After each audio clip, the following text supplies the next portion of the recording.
You're listening to the Total Geek Podcast. My name is Sean Bartley, and I'm here with my friends. Leo. Harris.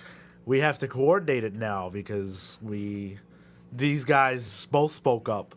I think it was 2 podcasts ago at the same time. That's how in sync they are. Yes, great minds do think alike. Yes, indeed. Since All when? minds. I'm gonna start with the most exciting thing that I've seen all week, and that's the Captain America 2, the Winter Soldier trailer. Now, I was very pleasantly surprised to see this on the internet today because I didn't know that it had come up. Actually, Leo sent me a link to it, and it was amazing. I really, really enjoyed it. I'm a huge fan of the Ed Brubaker run. So the fact that the Winter Soldier even made his way into this film is fantastic. And the fact that they've been taking cues from Brubaker on, the film and the whole Captain America franchise is also really great because he's the best Captain America writer probably of our time. So yeah, just amazing. It looked so awesome. What do you guys think about it? I actually was very surprised. That's why I sent the link because once I watched it, I was like, wow, this actually looks very interesting. Um, it looks like much different movie than the first one, Yes. and Yes. and the way that was presented, it looks a lot more serious movie. Um, and it looks like everything's been pushed up to 11 in this movie. Yeah. And you can tell by the trailer. And yeah, I just like the overall tone of it. I like the overall presentation of it. I'm not too sure on the way the Winter Soldier looks a little bit. They might have made him a little more sinister for the purpose of the movie. The way that he looks from the comic book. Yeah. But overall, I was very pleased with the way that they did this trailer. Actually, for this movie, I had no expectation. I really had no. I really didn't even want to see it when they announced it. Now, it's very probably that I will see it. Yeah. Very likely that I will see it. I actually got to see it today, and from beginning to end, I enjoyed every bit of it. It got straight to the point. It told you what it was about. It didn't beat around the bush. Told you it cemented more what Captain America is all about, and the world that he's in, and he's out of time. And I'm just can't wait to see how they're gonna have the Soldier just interact with him more than what we saw in the trailer. Yeah. And one thing that I really noticed about the trailer that really excited me, and that's why I took the trailer to be so serious. I'm like, finally, they're doing something serious with his character. Was the fact that he seems to, the trailer's hinting that he's gonna have some problems with Shield. Yeah. That he's really gonna go. He's not gonna be the good soldier in this movie. He's gonna be a Yeah. maverick in their eyes. Very maverick. He's really gonna stand up for the ideals of the superhero that he is, rather than fall in line because he's a soldier. So that to me was very interesting. And that's definitely something that the Captain America character has gone through in the past. It's very familiar to us as comic book fans, but I'm glad that they're not wasting any time and showing that he's not necessarily comfortable with the way that S.H.I.E.L.D. does things. Yeah. The other thing that I noticed very quickly was that, okay, there's that guy, that other guy, who appears to maybe be a bad guy. The older gentleman that Captain America was seen talking Robert to. Redford character. Okay, Robert yeah. Redford character. I have a feeling he might not be good. But what I noticed was that we see the Winter Soldier, but we don't see his handler. If you read the storyline, then you know that the Winter Soldier was acting on the behalf of the Red Skull. So who is behind the Winter Soldier, and who has brought him back into the fold? Okay, that's interesting. That's true. Do you think they're gonna run with the original Winter Soldier story? Like, you think it's still gonna be Bucky, or you think they're gonna change that? It's Bucky. That's no, the it same is exact Bucky. actor. That's been Yeah. confirmed a long I time. love that you didn't know that. And you know why? Because the trailer does not sufficiently show his face No, for not any at one all. of us to Yeah. know who that was. Now, of course, because of casting details and such, we know who the actor is. Yeah. But it's great that they're doing their best to keep that under wraps. Yeah. So I might enjoy it a little bit more. Like I said, that's why I enjoyed the trailer so much. Because when this movie was announced, I wasn't a big fan of the first movie, like we already talked before in a previous podcast. I was like, I really don't care about Captain America, and Yeah. it was one of the least enjoyable Marvel movies of the new Marvel movies that they have been producing that I like the least. So when they announced the new one, I wasn't that excited. Now I see the trailer and I'm excited. Now I have all these questions. Wait, is it Bucky? Are they gonna go here? Are they gonna go there? Right. So I really did enjoy it. So I mean, it's great that they've done this. It's a character that obviously does deserve to have success because it's a great character. So I'm very glad to see. I just can't wait until it comes out. Yeah. That's There you pretty go. much Harris all I excited. Yes. Again. Yeah. Yes. It really, Leo, you said that it looked really dark, and I definitely feel that. Darker, not Yeah. necessarily dark. Well, dark for Marvel. for Marvel, and it's dealing with mature sort of aspects of the character, and what I really noticed was that the action in this movie looks absolutely incredible. Yeah, they amped it up. Yeah. And I think you have an opportunity with a character like Captain America that's been through really war, not Yes, like yeah. other superheroes who just beat up muggers and stuff like that. This is a character that actually goes to war with actual soldiers and sees the consequences of war and what happens to people. And for them there's this underlining tone to the trailer and to what they're trying to do now that I took it very seriously. Yeah. And I love that. I love the fact that even it looks like it's going to be your Marvel superhero movie, there's this underlining tone under it that actually has some weight on it. And For I sure. love that. Absolutely. And they did it beautifully showing it in that trailer. So you must have just enjoyed. They like playing with your morals a bit. Yeah. I like when they do this because this is what we love about comic books. Comic books show us a very bright and sunny character that is supposed to be a superhero, but anybody that's been reading comics for a long time knows that there's more to the character than just that. And you don't necessarily have to show all these angst and anger and pain, but if you allude to it enough that we know it's there, then I think it helps the character. Exactly. It does. Yeah. And I'm glad I saw a lot of Black Widow in it. Yeah, Falcon. We took a look to the Falcon, which he looks awesome. I liked actually. it a lot. Actually, he's got the I would guns. have hoped he would have been red, but Well, No, come on. It's completely different. Yeah, they all been colorful before the heroes. Yeah. So. But yeah, overall, I liked it, and we saw also Nick Fury. Nick Fury, yeah, Yeah, definitely. So we saw a lot of familiar faces, Yeah. and it's more in tune with what happened on the Avengers Exactly. and stuff like that. Well, this movie really gives me like a sort of spy, sort of classic action adventure feel to it. And the past movie, the first Captain America, was more of a period piece. And so Kevin Feige actually just did an interview where he was talking about the different Marvel films, and he said that one of the most important things for them is to have each of their films sort of be in a different genre. They're all superhero films, but within that, they're trying to tackle different genres of movies. And so he talked a little bit about Ant-Man, for example, and he said that that was pitched as more like a heist movie. So take that for what you will. And he also talked about Doctor Strange, which obviously is a supernatural type film. Yeah. And that's a whole other aspect of the Marvel Universe that has not been explored in the movies so far, and could actually really be important for them going forward because there's so many characters there to be mined and utilized. Especially huge threats. Yeah, for sure. Well, I've always been, if you follow the podcast, I'm always criticizing Marvel for the way that it seems that all their movies follow this certain, there's what's the word, ambiguity kind of like thing going, like all their movies follow a certain tone. Yeah. And They're all the same structure. Exactly. Yeah. And it seems like now going forward they want to break away from that a little bit, and I like that. I encourage that because we have DC on the other side, which all their movies are sold differently. Obviously not now that the new Superman came out, and it's a little similar to the Dark Knight movies, but DC needs a little more of that, and Marvel maybe needs a little less of that, of what Less of the structure, less of the structure. and DC needs more structure. DC might need more because now DC. The problem with DC is now they're trying to establish that Batman world going forward with other superheroes that they have. Sure.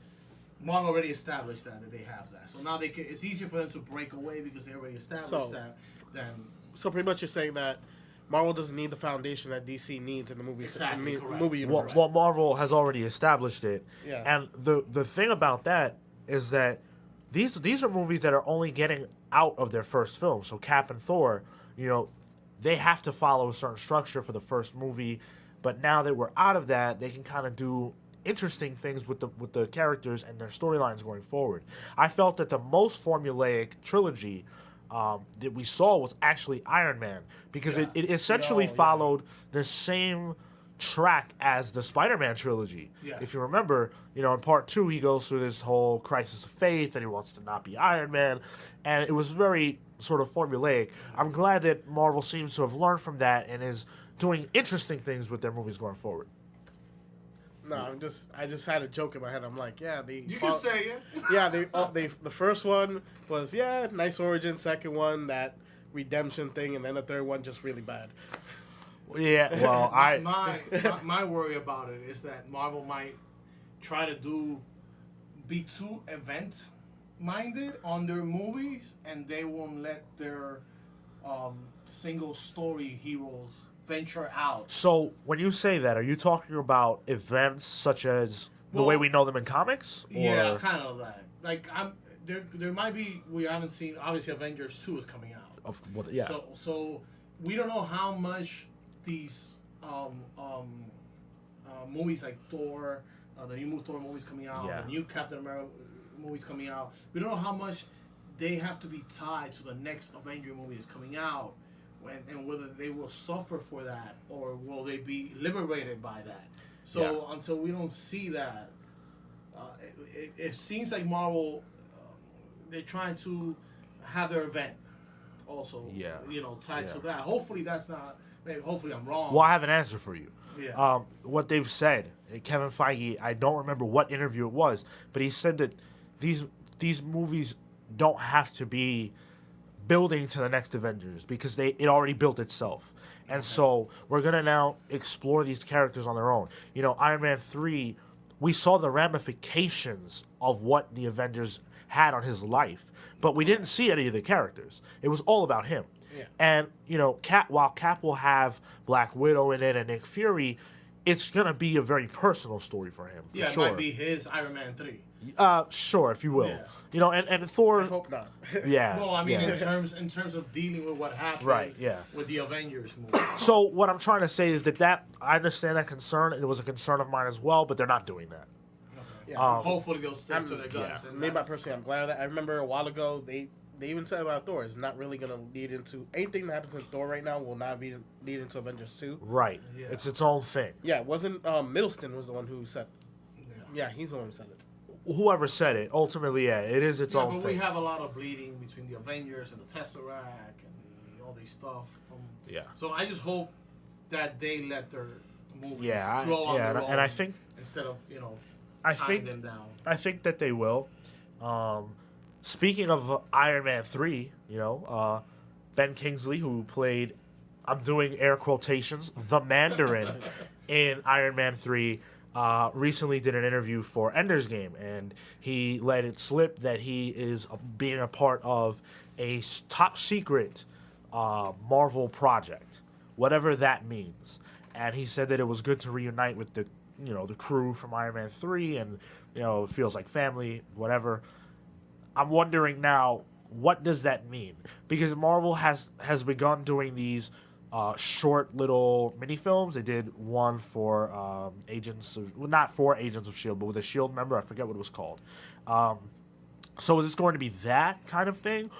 Or are we going to see him actually become the real Mandarin? Is he going to find 10 rings? How are they going to do that? What is the need to bring him back if he's just going to be the same character he was in Iron Man 3? Well, I haven't watched Iron Man 3, and I'm not. Maybe this has to do more with what they were saying, where they were trying to sell this whole these 4 shows, these X amount of hours. Right. Maybe some sort of Iron Man tie-in is involved with that. Right. Because there's obviously a Captain America tied in on that with Agent Carter. Agent Carter. So maybe that's what he's alluding to. Again, we don't know. Well, but he was in Iron Man 3, so I don't really see what yeah, his... but maybe it sounds like his storyline was very decisive. Okay. In the movie. It was... So to bring him back, it kind of been But ridiculous. the thing is, if they want to have the Mandarin in their universe, then they've already established this guy. It would make sense to me to have him appear as this bum actor in Iron Man 3 to set him up to actually become the biggest threat that Iron Man will ever face. I could see that. Okay. Or he's actually playing a really small part in something that's bigger. Correct. Okay, also true. That's what Because I'm trying to say, they could yeah. just go pick up from the end of Iron Man 3 because he did spill the beans of what he is, that he's an actor. So it would just be like, oh, he gets captured and what actually happens. It'd be like, oh, so we heard the real threat. Be like, oh, yeah, and just kills him off right then and there to set an example. If I'm Marvel, I let the ship sail and just hire a more interesting show to play the Mandarin. In all honesty, Right. I'm not looking forward to anything that Ben Kingsley does recently in these type of properties are based on comic books, old superheroes, because historically they've all been Yeah, very pretty bad. Yeah.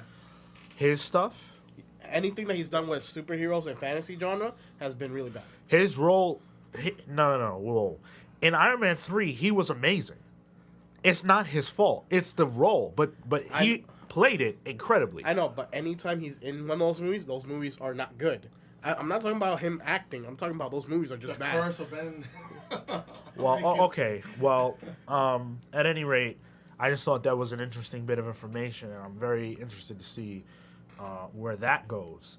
And again, we're speculating, so.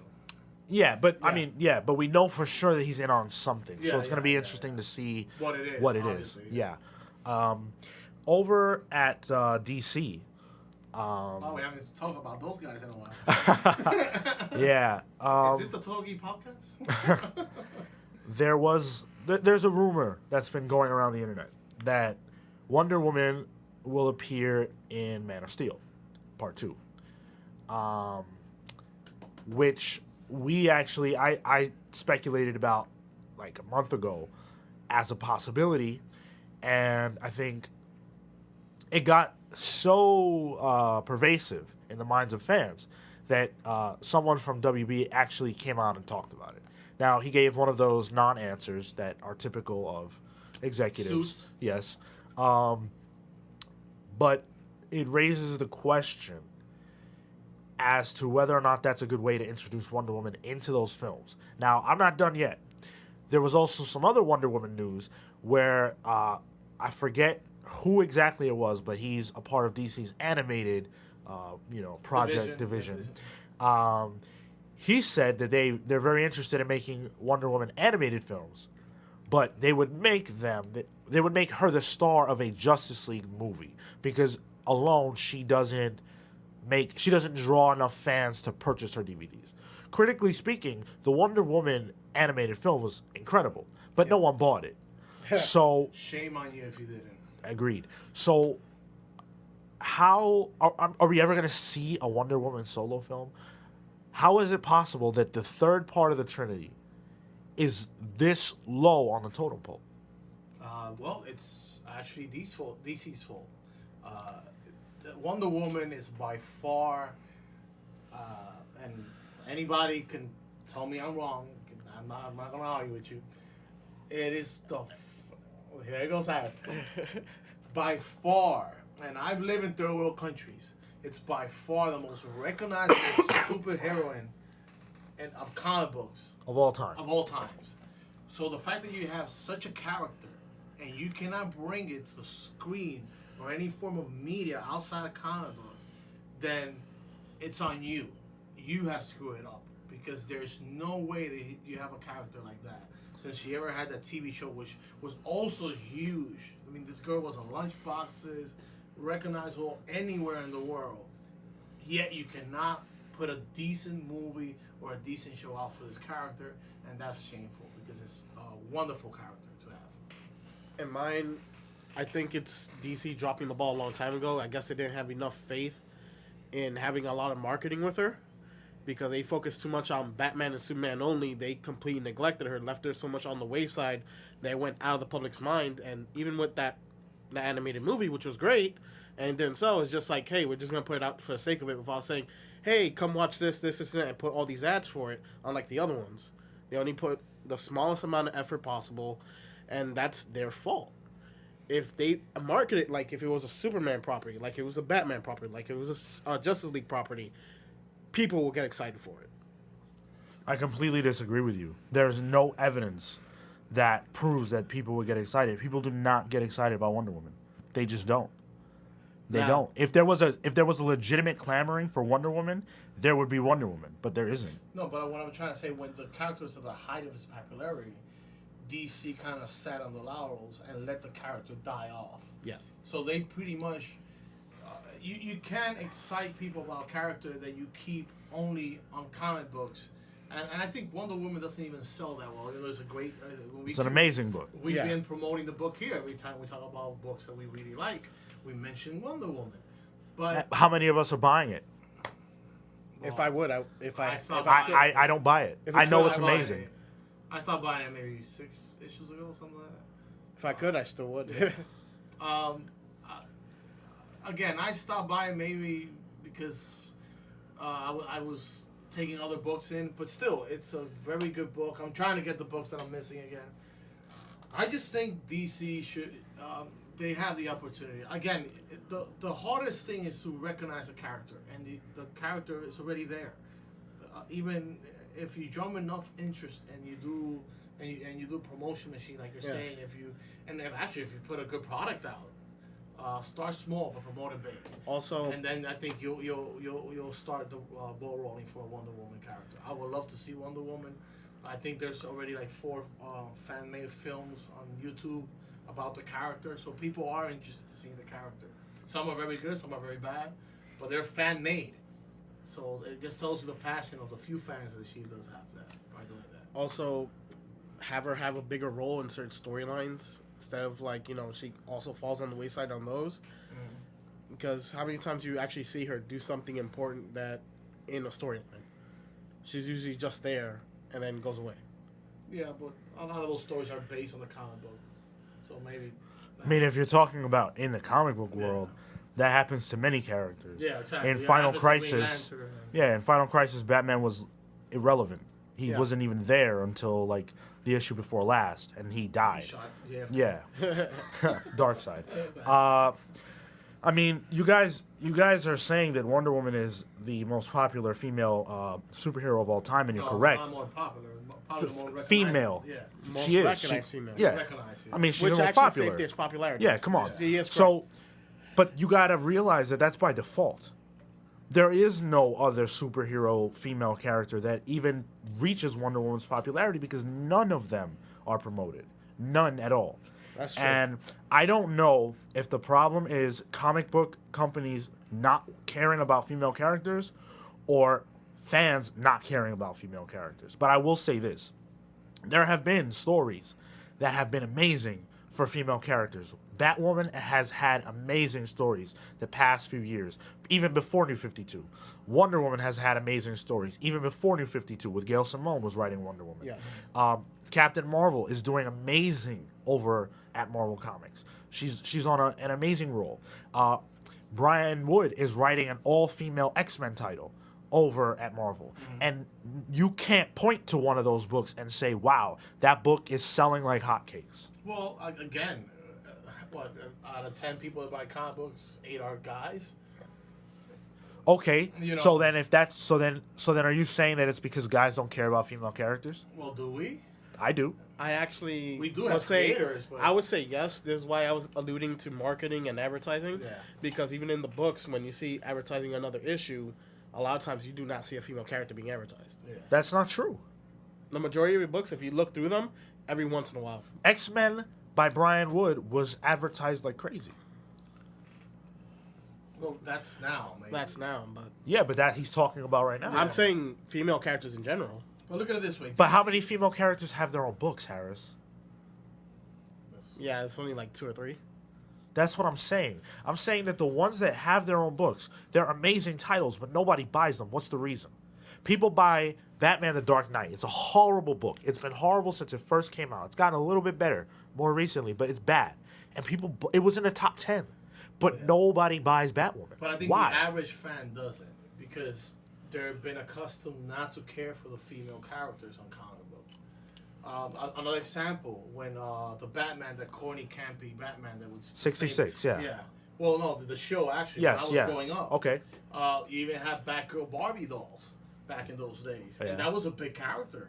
Okay. But again, DC never did anything else with it other than just the show is done, so the character doesn't exist anymore. And That's not true. She was a part of the Batman animated series. no, but I'm talking about back in the '70s when that show was coming out. Well, what were they supposed to do? Put out a Batgirl solo series? Well, they did not promote it. They kept promoting Batman. The Batman show got canceled. Yes, but Batman still got promoted. It doesn't matter if they get canceled. What I'm trying to say, they say like, wow, we have Batman, which is a very popular character with the guys, and we have this great character that's popular with the girls. They never did anything with it because it was part of Batman's universe. They never wanted that to take over the Batman universe. I mean, that's a huge leap to say that that's the reason why they didn't do that. Well, but again, like you said, I just think they could have done more with the character. They could have done her a whole series. Okay, so you feel that DC is not DC, just DC. No, but not DC. comic books in general are purposely keeping female characters down. Well, not keeping them down. I think unconsciously, whether they want to admit it or not, they don't put the same effort for those woman superhero characters that they do for the male characters. Okay, so having said that, why is it that some of the books that have female leads that I read are some of the best books that I read, and some of the best books being published by any comic book company? Doesn't matter who it is. So if that's the case, how can we sit here and say that these companies don't care about those characters? Because they're giving them the best creative teams they possibly can. Well, no, they're giving them creative teams, and the creative teams, the characters are bringing the best out of that creative team. Yeah. But True. it's not because they're saying like, wow, we got to get the best writer for Batwoman, and we got to get... No, they're giving them creative teams, they're publishing them, giving them a chance, but they're not... I don't think they're constantly saying, oh, we have to give them the best creative team there's out there. So you don't... Because they're doing a great job doesn't mean that they were told by the company they were the best team for that character. They could have put yes, actually they do. They could have put anybody on Batwoman. If they want to sell Batwoman, why don't they put Jim Lee and Scott Snyder? Because yeah, but no. Sure. Okay, let me speak. Who doesn't want to see Jim Lee drawing a Batwoman or Scott Snyder? Okay. The point that I'm trying to make is that just because it's not Jeff Johns and Jim Lee on every title doesn't mean that a title can't have a superstar team working on the book. But they're superstars to who? To comic book fans. The guys that were doing Batwoman were not. They did Starman. They did Starman before that. They're not. J.H. Williams III is a pretty big name in comics. They are for us, of course, as creators. But for the average fan, they're not going to. The average fan are not going to go crazy about that. They're not going to make a line like they do for Scott Snyder and Jim Lee. That's what you should have said in the first place. Yeah, the average that's what fan. I'm saying. Yeah, the average fan. It's not going to work. So it's just the appeal to the average fan you're getting at. Exactly. If they want to sell it, they should put Jim Lee and Scott Snyder on it. I still don't think that would work. Of course it would. Who wouldn't buy it? I'll buy it. All right. Well, I'm going to move on, but I feel that whatever needs to be done, these comic book companies, and maybe us as fans, need to reevaluate how we feel about these characters. And if we want these books to succeed, we have to buy them. Yeah. I'm guilty of not buying Wonder Woman. I buy Batgirl, I buy Batwoman, I buy X-Men. I'm guilty of not buying Wonder Woman, and I know it's good. Yeah, damn good. And I think a lot of fans are guilty of the very same thing, and I think that we need... Marvel, right? I don't, actually. I think we need to ask ourselves why that is. Because we all have, like, a book or two that we don't even like, that we continue to buy. So why not drop that book and buy something that's good and actually promote something worthwhile? Yeah. Fair enough. So moving along, in DC, Arrow. Now, I'm not up to date, and I know you're not either, Leo, but Harris, you are, right? So did you watch this week's episode? I actually missed it. I've been sick. Like, if you can hear my voice is really nasal, been sick. So Okay. I actually lasted. But from what's going so far, it's really, really... It's a show that any comic book fan should be watching. Yeah. So with the most recent issue, or episode, rather, they actually mentioned. I didn't watch it. I read this. They actually mentioned Ra's al Ghul. I'm not too sure The, about the that. thing is, he Don't was ruin it actually. for me. I'm sorry, but spoiler, they did allude to him Allude to him, not mention. in season 1. Oh, okay. They mentioned him based on Malcolm Merlin He was mentioned by name in this in episode. this one, but they But Malcolm foreshadowed- Merlin was They yeah. foreshadowed him on that one, saying I didn't catch that. when you see the entire first season, he tells you where he trained, and saying, "Oh, this man, certain person taught me to look at the world and change it." Okay. And that's Maybe I'm not all. up to that episode. That's all linked into a Ra's al Ghul type of Right. minion. Oh, that's interesting. So that I mean, okay, we know that Ra's is not typically a villain for the Green Arrow. So that leads me immediately to believe that there's a reason why they introduced him, and it's for connectivity's sake. Yes. But let me point out that while I was watching the first season of Arrow, there are a lot of heroes like Firefly, the Royal Flush Gang. Villains, rather. Villains, I'm sorry. That's okay. They are not part of Arrow. Yeah. They seem to be alluding a lot more to Gotham and that kind of. Right, sure. So, I don't know. Well- I mean, Ra's al Ghul is not a Green Arrow villain. Neither is Deathstroke. No, Oh no, neither. actually he is. Sorry. That's Yeah, my mistake. yeah. Part of that, I think, has to do with the fact that Green Arrow's rogues gallery is not the greatest, and Not by far. Batman's rogues gallery actually fits the tone of the Arrow television show. So I can absolutely understand that. But Ra's is a pretty big character. So for them to make that decision leads me to believe that there's a long-term purpose for something like that. And now that you mentioned that, one thing that I gotta say while I was watching Arrow, which I've enjoyed a lot, was that wow, why wasn't this done for Nightwing? Nightwing, yes. Because it seems more like this should have been Nightwing and not Green Arrow. That's a great point. And Bloodhaven. there was, Bloodhaven, but there was yes. going to be an Nightwing television show Correct. called Grayson, and Yeah. it never happened. It never so got it just off. apparently they erased all the Grayson and the Blue Haven and put Star City and put Green Arrow. Right. Because this would have been an awesome Nightwing. Yeah. That Yeah, would that's a have really tied good point. Directly into Gotham and all this stuff and the Dark Knight beautifully, because if you're really honest and you read Green Arrow for a long, long time, this is not the Green Arrow you've been reading in the comic books. Correct. True. It's more Grayson, and the more I watched it, I'm like, I love it. I'm very happy for Arrow, but God, I wish that was Nightwing. I guess you'll just be satisfied with the fan film that's online. Oh God, no. So I just thought that was really a really interesting thing, and I'm really excited for what DC's doing with the Yeah. connectivity between. But I'm glad that I'm not the only one that felt that way. That it should have been. Oh, yeah. Arrow. It doesn't Right? feel like the Green Arrow, but No, not but at it's all. cool that it is I him. mean, Yeah. Oliver Queen is a very liberal, Robin Hoodie kind of guy. This is not that guy. And it certainly doesn't reflect the Oliver Queen that we were introduced to in Smallville. For any No, of you, either. No, completely different, but it's a great reinvention. Though. Yes, Yes. yes, absolutely. Sticking in the television realm, I don't know if you guys caught it, but Agents of S.H.I.E.L.D. this week was really good. Did you watch? No. No, not Okay, at all. so I won't spend much time on it. But it was the best episode, for my money, of Agents of S.H.I.E.L.D. that we've seen so far. And it actually had a very compelling character introduced into the show. Oh wait, I did watch some of it. Quinn, was that the one they introduced? Quinn? No. That was the scientist one, where they go into. All right, just keep. I don't remember now. Yeah.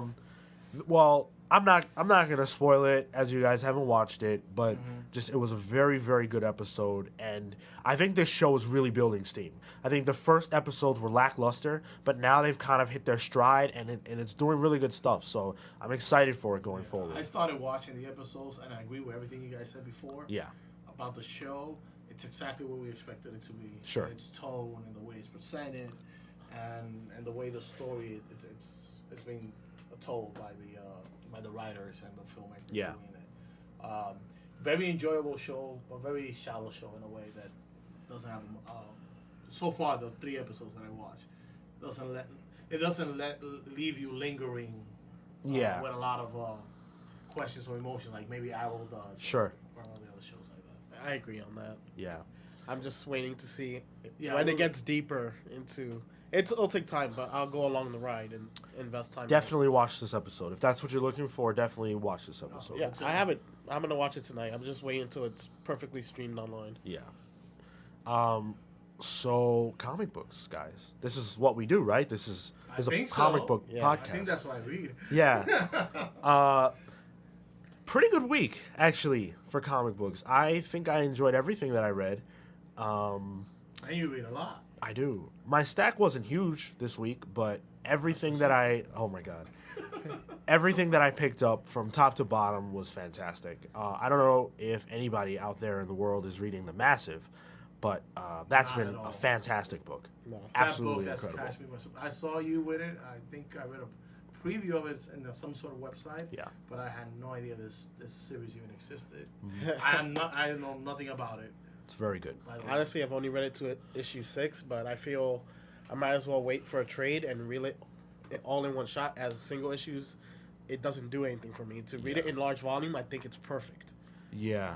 I actually agree that it would fit a lot better in a graphic novel format, Yes. but just reading it month to month, I enjoy it very much. Very, very much. Like I agree, the story's great. It's just that month to month Hey. format doesn't work for me. Yeah, because it probably doesn't help the pacing of the book. Yes, You know, that's I why. haven't even read the book. But Yeah. You nailed it That's completely what on it the head. sounds like you're trying to say. Yeah. Yeah. Gosh, what else did I read? Ultimate Spider-Man was excellent. I really wanted to read who that. were reading that book. Battle of the Atom. That's a thing that happened this week. Again. Harris is covering up because he's just done with this book completely. Yes, he is. I am enjoying it totally right now. I thought this There's issue a was smile fantastic. in Sean's face that's unbelievable. I really liked it. It seems like the more he hates it, the more you enjoy it. Right? Interesting. Strike me down. Positive, negative energy working here. Leo and I were talking a little bit before we started recording about the issue, and one of the things that we both noticed was that the power scaling of the characters is very wonky. Very inconsistent. And you kind of see this whenever there's a big event and multiple characters with superpowers are battling, that they all get toned down to sort of an even level. I felt like Zorn, Jean Grey would have destroyed everybody that was there if she was allowed to be as powerful as she probably is. But that being said, I'm really enjoying it. The action, the intensity has really ramped up, and I have all the same issues that I had before, but now that there's action involved, and now that all the characters have revealed themselves as who they are, and we're rolling towards the end, I'm really enjoying it. What about you, Leo? I did enjoy it, the issue. Again, it's a story. We keep saying this. It's a story. I don't know why it's being written, but so far it's an okay story. I have enjoyed the issues. I just feel like maybe the artist should have done more in showing this power struggle, like we said. Yeah. Because I mean, you have Magneto there. That is such a huge character. If you're like me that grew up with this character, this guy is a badass. This is a huge a character to have there and just sit around and have not an opinion, not Say really anything. saying anything. And I'm like, why is this character even here? And then to have this big throwdown, and you have, I think what we established before was an Omega level type character like Iceman already developed. Yeah. And you have all the Jean Greys with their Omega powers going on, and then the conflict looked very, very small in scale compared to when you see all these people go at each other. The way that you see it in your mind. For what it could have been. Yeah, I absolutely agree. My favorite moment in the book was when Quentin Quire met Quentin Quire, and He's a Phoenix. Yeah, the Phoenix version says, "I have time for one question," and the younger version's like, "When do I get out of school?" And he just laughs at him. You've always been there. I guess he's still gonna be. Yeah. Like, But I agree 100% on the Magneto topic. Yeah. I think that Magneto actually would have a lot to say about what's happening right now. Oh, of course. And one of the founding fathers of the whole mutant movement and race and all the things he's been through, and he's just sitting there in the background like, yeah. I'm just here to take pictures. Yeah. He has not a voice in the event, and that that's character should have never yeah. been written in, so it doesn't. because by being there, he lessens the impact of the story for us. I would almost say that every other character has had more relevance in the storyline than he has, and that's very disturbing. I only remember he's there because they show him. Yeah, But right. if not, and that's when it kind of throws me off the story. Yeah. Because you're like, well, there's no way that guy's gonna be there and not have an opinion. Mm-hmm. It's like me being in a mini bar and not opening the bottle. It's not. The one thing that I will say Right, Harris?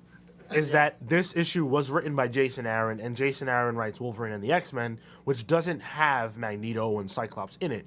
So if you notice, the books that are written by the writer of that title feature those characters more. But that being said, Like it should be. right, Yes. absolutely. But that being said, even in the issues written by Bendis, I feel that Magneto has been severely undermined. And I'm wondering if that's not deliberate, Yeah. actually. Well, throughout the whole story, we keep saying this, even in all the books that have been. It's unbelievable for us Yeah. as fan of the character, and as longtime fans of X-Men, that this character is there, and he seems so irrelevant. Like, Yeah. completely irrelevant. Yeah, absolutely. I think Scott Summers addresses to him twice or maybe 3 times throughout the whole series, and he's just standing there. Yeah. So I don't know. They would have been better off by not just drawing the character at all in the story. Give the old man a vacation, send him to drink some margaritas or whatever. Don't show him. It's the underlying to the story. So we all have our top picks for the week. Yes. And I'm going to let Harris go first because he's nodding off. And I mean, Actually not. He's bored sick, by the he's Battle sick. of the Atom conversation. He's I sick. understand, and he's sick. Yes. In the mind, I mean. So, what was your top pick? My top pick was Justice League. Number 24. Yes, that book was amazing. I don't have a consensus with rest of my compatriots for the fact that I favored it more because it had to do a lot more with Forever Evil and developing more of these invading supervillains in the crime syndicate. So a lot of information was given, especially on how that world by Ultraman's view and how he was raised up and how these guys interact with this world now. Especially, they when it was appropriate, they brought in a certain amount of action to literally get the ball rolling. So I'm really looking forward to Forever Evil 3, especially if you haven't read it. Spoiler: Black Adam makes his presence felt. The issue ends with a very cool, the beginning of what is going to be a very cool battle between Black Adam and Ultraman. Hopefully an epic battle, yeah. Yeah. Very long awaited for me anyway. Yeah. As Harris coughs up a lung over here. I've been holding He's that for a while. alive. He's alive. That's why I was focusing. I wasn't trying. Yeah, I think we all enjoyed that book. And Yeah, I enjoyed it a Yeah. lot. It was very close between that one and the book that we're going to right, which I will talk about our book. Leo and I have the same book. We'll talk about that in a second. But I just want to sidestep for a moment and talk about Forever Evil versus Infinity as it relates to their tie-ins and how important and effective they've been in making us care about the event that they're tied into. So for Infinity, you have Avengers and New Avengers. For Forever Evil, so far we've had Justice League of America and Justice League as acting as sort of the main tie-ins. And I want to know from you guys, which do you think has done a better job at hyping you up and informing you for the event that they're tied into? I think that's easy. I think the Forever Evil has done a much more better job With 2 issues. with 2 issues Wow. of enticing me. Again, the same issues that I have with Infinity was something we went through the previous podcast. I still do not know. It feels to me like Infinity, it's set up to another bigger event. To me, it's 2 stories going 2 different ways, and eventually we're going to be tied up later because you already know they only has like 2 issues left. Yes. While Forever Evil seems to me to be more like an event that's going to establish a status quo for Right. DC and the heroes coming over. Well, Forever Evil is the status quo, I would say. Well, once they get rid of the The Crime Syndicate? crime syndicate and things established, I think things are going to be a little much different. Okay. In dynamics, because there's going to be a point later where I think we're going to see Batman working with Lex Luthor and stuff like that. How much will that How much will be used in the future by future writers? Right. But I think it gives you a much interesting premise and a broader scope of ideas if you take the Forever Evil approach. Now that you have villains that are going to turn into heroes and essentially do what they were fighting the other heroes against. Yeah. That's pretty interesting. I didn't really think of it that way. I just like the tie-ins better because it gets more to the point instead of just jumping into different parts of the story. This one just gets right into it. It gets you more engaged and into wanting to know what happens right after. Infinity just tells you something that happened already during or maybe a little bit more forward. And like the timelines sometimes get muddled for you to read those tie-ins. For me, personally, I don't think the story's bad. It's just reading those tie-ins doesn't do that much for me because I'll be like, oh, if I read the main book, okay, this happened. It's just letting me know something that happened in the background that I might have not known. And the moments of Forever Evils where we've been like, wow, that's cool. None of us had disagreed that that's not cool. While when Infinity does it, we're kind of like, that was cool, but it kind of did not make sense for that to happen. Well, actually, this is interesting. Harris is my Bizarro this week because I completely disagree with you, and I feel it's the exact opposite of what you said. I read Avengers this week, the one from last week, and what it made me realize is that, and we talked about this before, is that you have to read Avengers and New Avengers in order to read Infinity. If you didn't read Avengers from last week, you will not know what is going on in the next installment of Infinity because it directly follows up with what happened in Infinity. Infinity is so big that it can't even be contained in its own book. It needs, if it didn't have those tie-ins, we wouldn't even be able to read the story because it would be too compressed. To convolute it, maybe?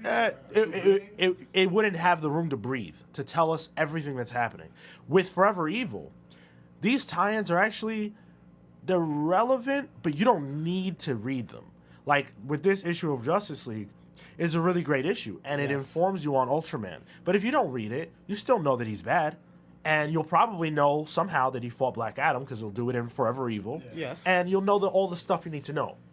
But I think what he's trying to say about the two events, the story, the way that it's being told is faster, and for you more. It's a little bit more precise. Yeah. And guess what? Like, I understand Infinity is a bigger story. I just don't like the fact that you have to read those signs. I didn't read that No Avengers issue. I don't think we did. No, except for you. I did, yeah. We actually. No, you actually both did. What are you talking about? We did? Yeah. Last week. No, you read them. You read them just now, today. No, I did not read that one. You read Avengers 21 just now before we started. Oh, that Infinity book? Yeah. Okay. Oh, you read it. I didn't. Oh, he did. Oh, okay. So, but. So you had the issue with Miss Universe. Yes. Where you thought maybe she was in a different room. Yeah, I got a little bit confused because I was a little bit lost. But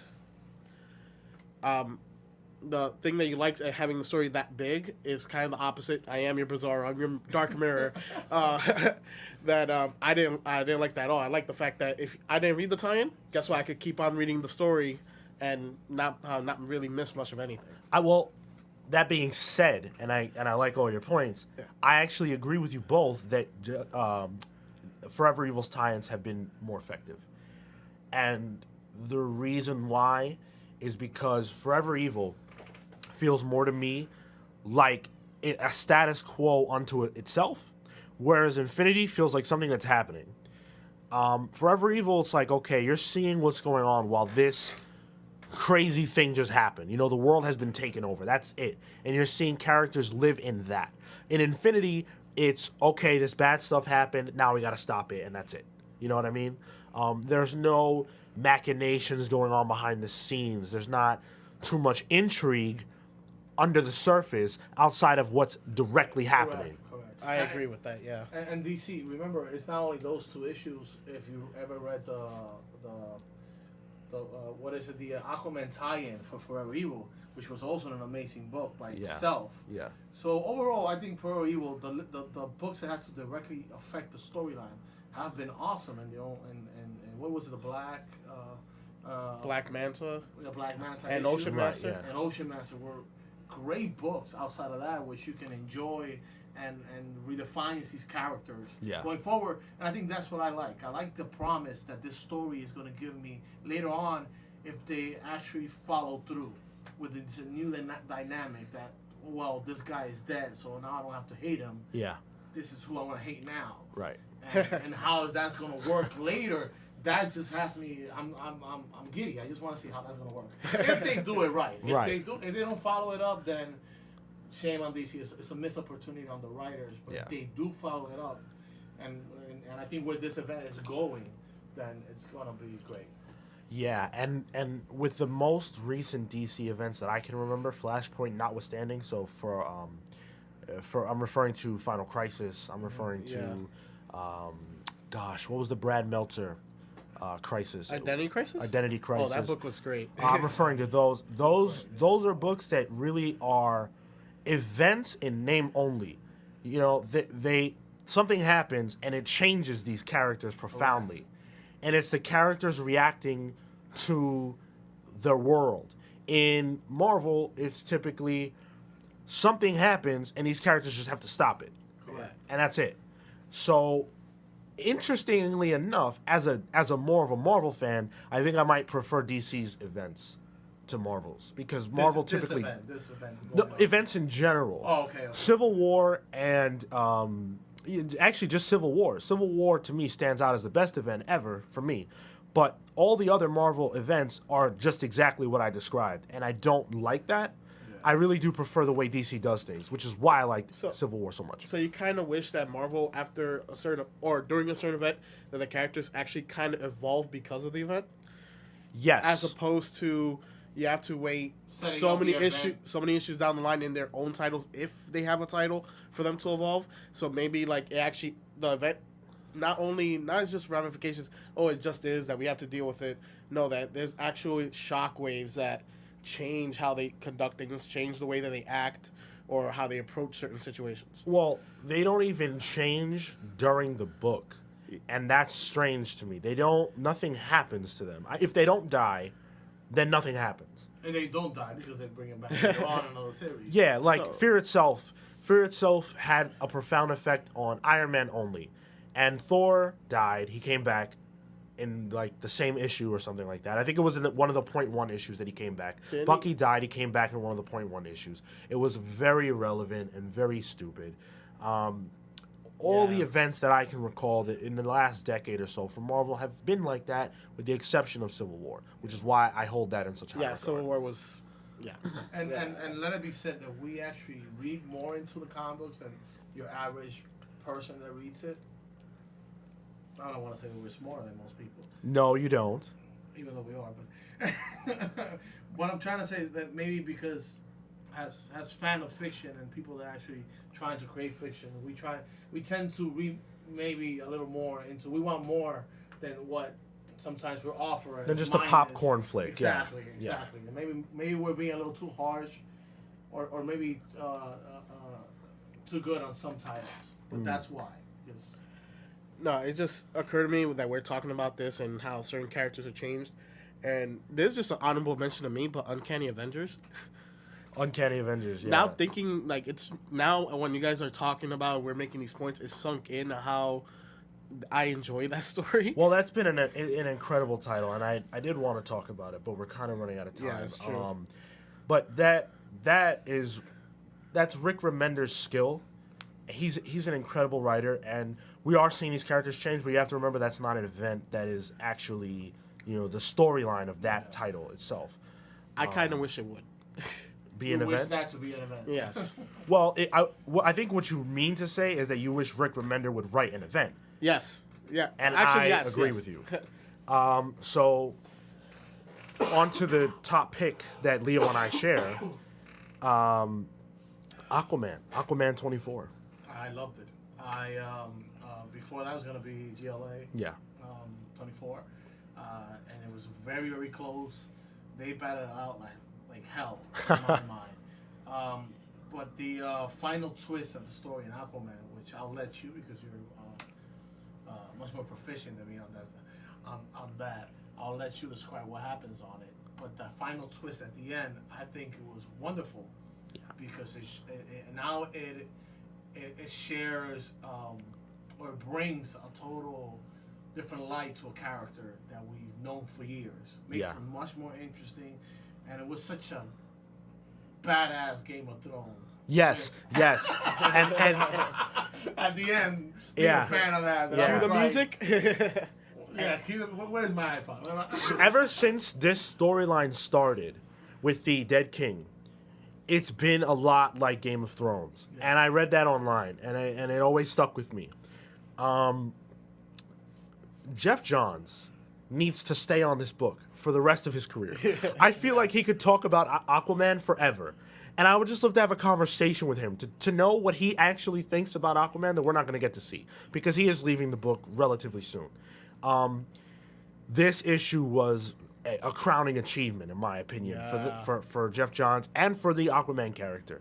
And the storyline's not even over, and that's the craziest part. It's not. And let me interrupt you Sure. before I forget my thought of thinking. When this story first started, I found it to be very average, and the character of the Dead King very average. I thought it was like another run-of-the-mill. Remember, they were invading Atlantis. You had a human being with a wetsuit on or something with a Jean Clouseau kind of thing. Yeah, you the know, Collector, deep sea- I believe it's called, something like which that. I didn't care about, and I'm Yeah. like, oh, this is a generic Ice King character that's gonna like. Sure. And all of a sudden, the story is like awesome. Well, it's what it turns out to be is that character is actually the king, the original king of Atlantis. Yeah. And he was betrayed by his brother. And his brother usurped him, and then his brother actually had the Dead King's wife and children murdered. This guy waited and planned and built like legendary artifacts over the course of years, and then comes back Poseidon's and, right. and then destroys Atlantis. And you find that these were actually they weren't underwater, they were above water. Exactly. And he sunk it, and they all died. Except for a very few. Like something like 10%, I believe, was the number, lived. 10%, and they And they evolved. mutated, Yeah. And then from that, they separated into 3 different clans. That Four, I think. 3 out of the 4 survived. He killed everybody. And that's who they're facing epic. right now.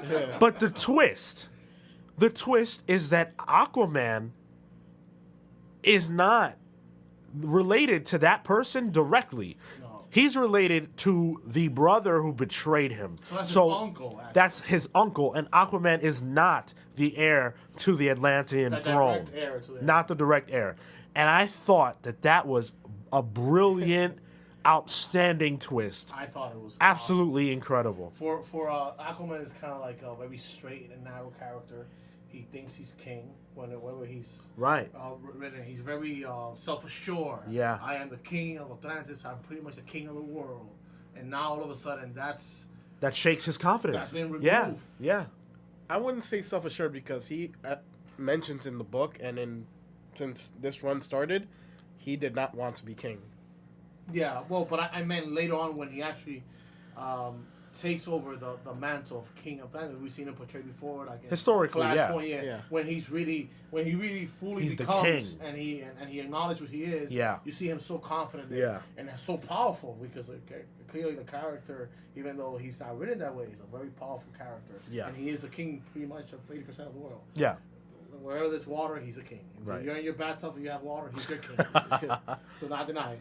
Right. So the fact that this thing just really takes the carpet out of Yeah. the floor, and I thought it was a brilliant and that one idea, that one twist, just won me over. Yeah. That this is a great storyline for the character. Absolutely. And this is a book that's deserved merit and deserved credit for a very, very long time. Yeah. And I think that now we're seeing that Jeff Johns is a master of creating a large backstory and really digging into the core of these characters and bringing out what is most important to them, and then shaking that and seeing if it's still there after. And now you realize why DC knew what they had, and they kind of like, no, you're gonna run the whole show. Yeah.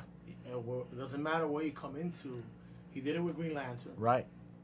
Great storylines. Began with the Flash. He Yeah. did it with the Flash. Now he's doing it with Aquaman. Yeah. So we only have to look forward what he's gonna do with the rest. When he grabs the Trinity, He did Superman. He did had some Superman stuff. He did Yeah. some Superman stuff too, which was very good. Also, Yeah. it wasn't his best work compared to what he's doing now. I think his Aquaman is the best Jeff Johns stuff that I've read. Wow. And I'm putting it over Green Lantern. Wow. That's saying a lot because Green Lantern took. Yeah. Its scope was a lot of years, a Yeah. lot of issues. So Yeah. this has the potential to be even bigger. Than It's a more concentrated storyline. Yeah. And I think that's why I prefer it. So we like Aquaman, believe it. We really, really do. And that's going to close out another episode of the Total Geek Podcast. We are all very saddened to have to leave you, but we have lives to lead. Yes. And Harris is not looking too good right now. We're gonna wrap this up, but we're gonna try to get our episodes out more consistently. So we're gonna work towards that, and I really hope that you guys are enjoying what we're doing. Once again, like, subscribe, share if you're into it. Comment, yeah, definitely. Comment a lot. If you have a topic that you want us to bring up or a comment, we'll definitely do that, and we might even read your comment or your question or whatever it is on the air. So definitely, submit those, and you can do that on the YouTube page. Just don't comment anything about my hair. You can do that on the YouTube page, or you can actually email us at totalgeeknetwork@gmail.com. So thanks a lot for listening, guys. This has been the Total Geek Podcast. My name is Sean Bartley. Leo. Harris. And we are out of here. Thanks a lot. Affleck. Has to do it. Oh, God, my eye. It hurts.